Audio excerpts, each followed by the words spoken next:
This episode of Settle the Score is sponsored by Sky Sports. Stream Sky Sports flexibly on Now. What you want, when you want, no fuss.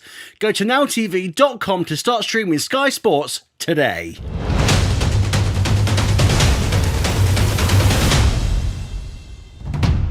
Yes, welcome to Settle the Score. My name is Harry Durham. Arsenal came from behind to beat Newcastle 2-1 at St James's Park. I'm pleased to say that joining me this morning is Lee Lawler from Newcastle Fans TV and Harry Symeou from Chronicles of a Gooner. Right, lads, loads and loads and loads to get through. Harry Symeou, we'll start with you then. Do you think last night Arsenal showed some real guts in the Premier League title race? Yeah, for sure. I think, you could have looked at yesterday's game in one of two ways. You could have said Liverpool have dropped points on the Saturday, which means actually the pressure's off. And if we get a draw at St James's Park, a place where we've been quite poor in recent times, that'll be fine. But no, Arsenal wanted to win it. And you could see the difference in the attitude, in the mentality when they pulled a goal back and drew level with Newcastle.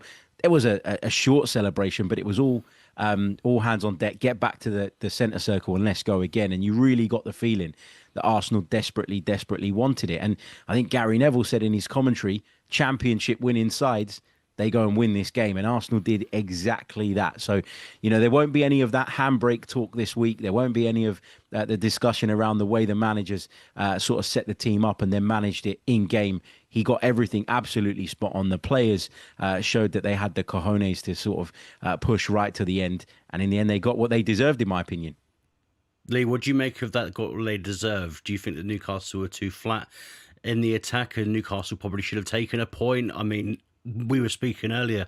Some of Nick Pope's decision-making and kicking was absolutely shambolic. Life of a goalkeeper, though, isn't it? Nick Pope was actually having a worldie up until the last few dying minutes, and he was having the game of his life. And to be fair to Nick Pope, he has started the season off really, really well.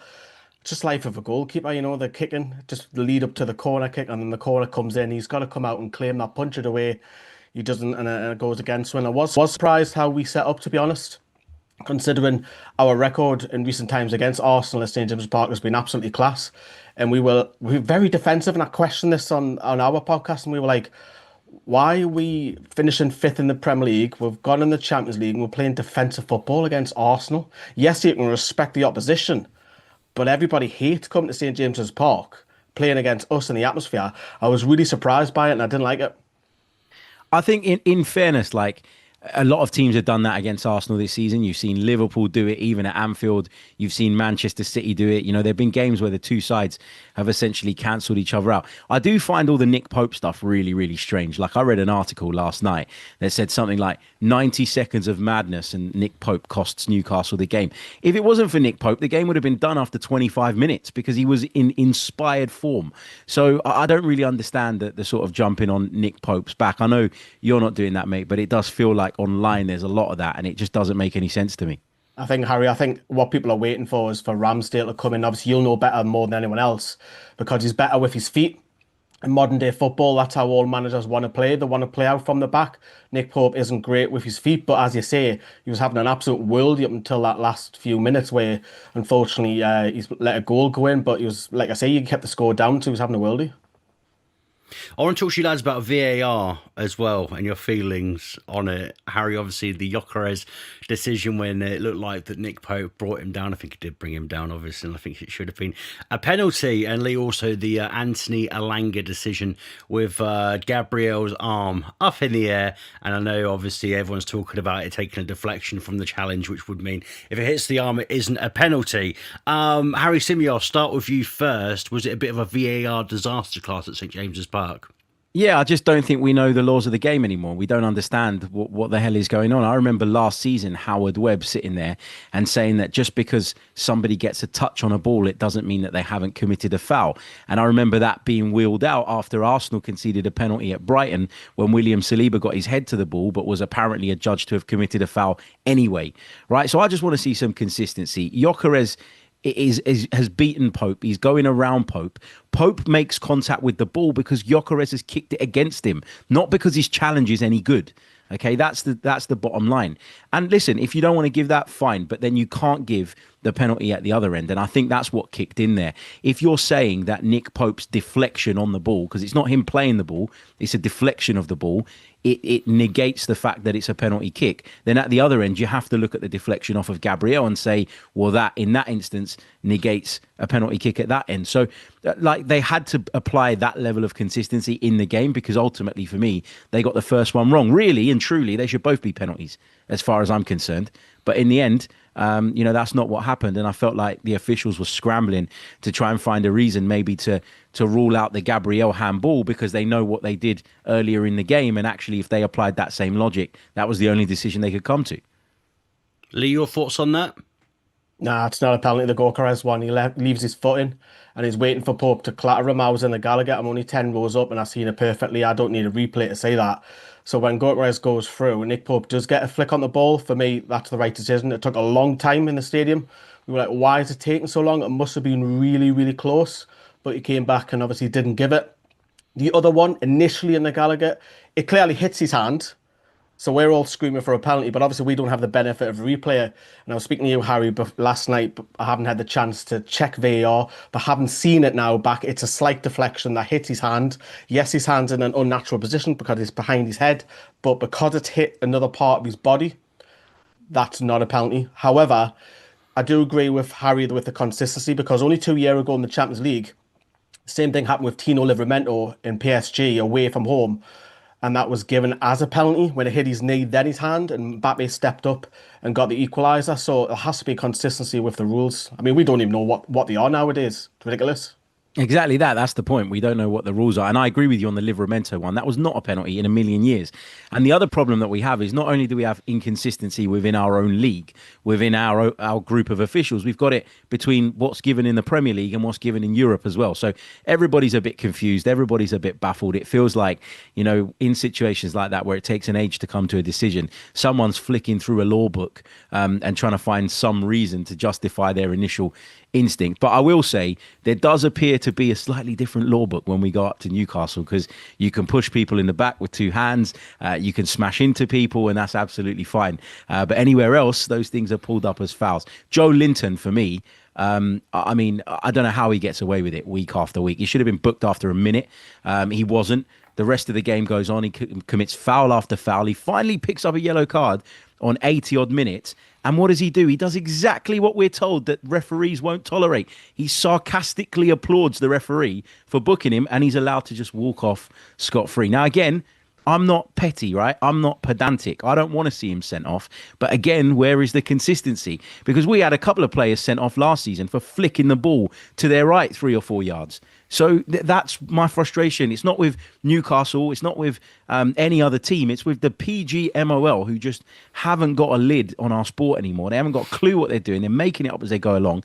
And it's spoiling games week in, week out. However, Harry, you're forgetting to mention that Woltemade got smashed in the face by Gabriel. Correct, he did. And to be fair to Woltemade, he come out and said that's not the type of player I am, because most foreign players would be rolling around the floor trying to con the officials that, he's been smashed. And it wasn't like a punch in the face. It was more like his hand grazed him. But, modern day football, they'll be rolling around 10 times trying to get a red card. And fair play to Woltemade for standing up. But Gabriel loves to play the pantomime villain, doesn't he? But then we can also talk about Lascelles' hand in Gyökeres' face. He nearly gauged his eyes out. The point is, it happens at both sides. I'm not having a go at Newcastle. I'm not. I'm really not.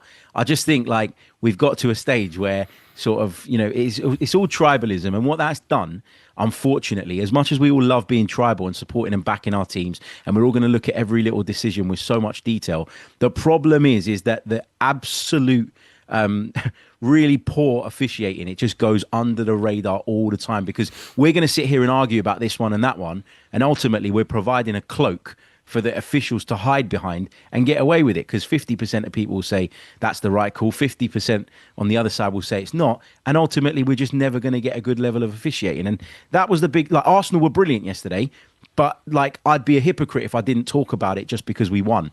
We got to talk about the level of officiating. It's all over the place.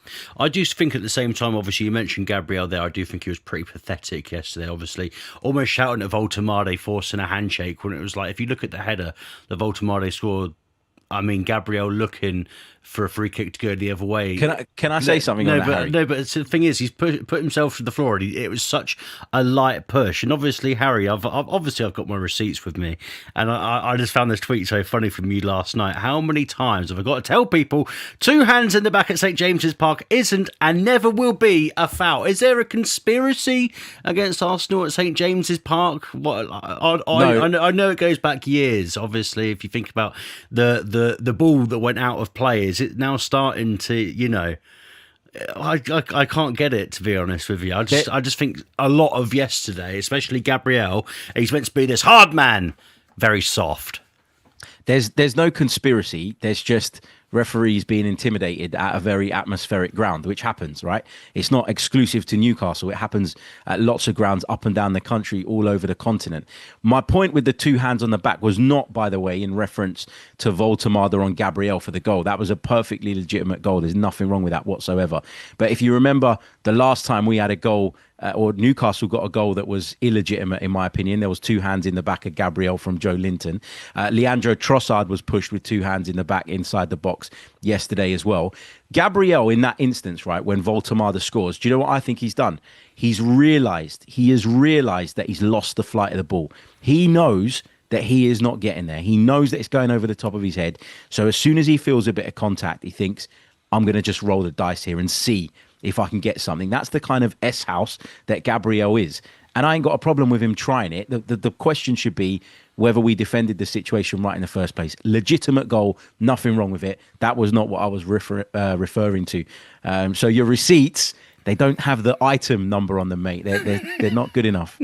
I'm still not looking for a refund anyway, because, Lee, I want to know what you think off the back of what Harry just said there, obviously, with the hostile atmosphere at St James's Park. Does that get in sort of referees' heads at the same time? It shouldn't, but it might do. I mean, you can wind up certain players who are on the opposition. Gabriel was obviously one that we targeted, and look, he's got to be a lot more stronger there because he's went down like a fairy, to be honest with you. I think Woltemade has just got the better leap, as Harry said, and Woltemade has got off to a good start in his Newcastle career. But in terms of referencing atmospheres, Newcastle have one of the best, if not the best. Everyone loves coming to St James's Park, and do referees get under it? Look, we'll scream and shout like Bruno does. He gets a crowd going. He'll scream for corners, throws, wild tackles. It's what we get up for. And do referees get under the skin? Potentially, but it's hard to say that, isn't it? Do you think that Arsenal fans think they're hard done by or not? Do they moan a little bit too much, like Mr. Simeo? Only joking, Harry. What in general? Oh yeah, it just feels like there's a bit of sort of like a refereeing. I understand obviously the frustrations, but it just seems like every single week there's a refereeing conspiracy, calling referees Liverpool supporters and stuff like that. There's always like a conspiracy of Arsenal fans. Arsenal fans are terrible online. I'll get a lot of stick for saying that, but they are. Let's be honest, they're always twisting about something. What I will say is that if you go back through last season in particular, Arsenal fans had plenty of reason to be frustrated because it feels like we're always the first, right? We were the first team to have a player sent off for flicking the ball 3 yards to his right. Then it happened a few weeks later against Manchester City, which was ridiculous. I saw countless examples of that happen over the season, some even at Emirates Stadium where it didn't happen. Okay, the referee was not interested. Then you look at yesterday, and of all the decisions, this was the thing that wound me up the most, right? Ricardo Calafiori goes to take a throw in on the far side, right? He goes and grabs the towel to clean the ball. Now, I'm told, and I haven't checked this out, but I'm told that there is a law that says, that you're not supposed to use a towel to clean the ball. Fine, if that's the case, cool. But we see it happen week in, week out. In the winning goal that Liverpool scored the day before, they literally used the towel. Crystal Palace scored against Liverpool, I beg your pardon. They literally used the towel to dry the ball before they launched it in the penalty box. And guess what? Nobody said a word about it. Nobody brought it up, and it wasn't an issue. Why was it an issue? To the point where Jared Gillett, by the way, who apparently isn't allowed to do Liverpool games, I don't even know if that's true, he comes running over to snatch the towel off of Calafiori. How pedantic and petty can you be? Just point at him and say, mate, put it down. You're not allowed to use it. He's got to run over and make this big thing. It's just ridiculous. That's why Arsenal fans feel hard done by. I'm not saying that Newcastle get the rub of the green all the time. I certainly don't think that's the case. There are other clubs I'd put well above Newcastle that get decisions in this division more than most. And we won't mention any names. But it does feel frustrating because we're always being picked on. And that's based on evidence, not just based on some online sort of conspiracy theory that's floating around. Harry, that isn't just any towel. That is Nick Pope's towel. And Nick Pope had no problem with it. Did Nick Pope even pipe up about it? He didn't even say anything. He doesn't care. What if you just went and scored from that throw-in? Imagine that goes in and it's Nick Pope's towel. Would it have been because of the towel that we scored? Or would it have been because Newcastle Yeah, failed because to of the defend? towel. Blame the towel. Yeah, they got a massive assist. Unbelievable. Unbelievable. This episode of Settle the Score is sponsored by Sky Sports. Stream Sky Sports flexibly on Now. What you want, when you want, no fuss. Go to nowtv.com to start streaming Sky Sports today.